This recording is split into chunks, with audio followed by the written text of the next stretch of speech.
ማይክሮሶፍት ኤክሴል ውስጥ ቁጥሮችን እንዴት አድርጋችሁ በትክክለኛው መንገድ ወደ ፐርሰንቴጅ መቀየር እንደሚችሉ አሳያችኋለሁ። እዚህ ስክሪን ላይ እንደምታዩት አሁን ኳንቲቲ ተሰጥቷል።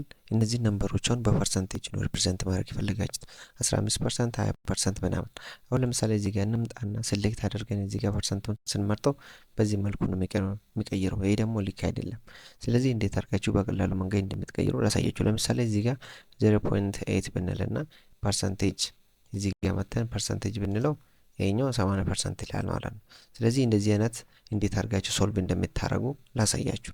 ይሄን ለማድረግ አሁን እዚህ ጋር እንምጣና 100 እንጻፍ። ይሄን ከጻፍን በኋላ ምን አይነት ሲስተም እንጠቀማለን? ፔስት ስፔሻል የሚል ነገር አለ። ይሄን ወደ ኪቦርድ በመሄድ ኮንትሮል ፕላስ እንጫናለን። ከዛም በኋላ ይሄኛው ሙሉ ሴሌክት ካደረግን በኋላ ራይት ክሊክ እዚህ ላይ ካደረግን በኋላ እዚህ ጋር ምን የምትላለች?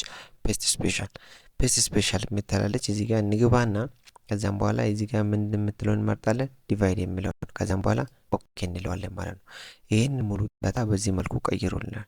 ከዛ በኋላ ምን እናደርጋለን? ሴሌክት እንደሆነ ሳለ ከዛ ፐርሰንቴጅ እንሰጠዋለን። አያችሁ፣ በዚህ መልኩ በቀላሉ መንገድ ወደ ፐርሰንቴጅ ቀይራችሁታል ማለት ነው። የመጀመሪያ ስራ ይሄን ነገር ኮፒ ካደረጋችሁት በኋላ ዳታችሁን ሴሌክት ታደርጋላችሁ። ከዛም በኋላ እዚሁ ላይ ማለት ነው ራይት ክሊክ ካደረጋችሁ በኋላ ፔስት ስፔሻል ትመርጣላችሁ።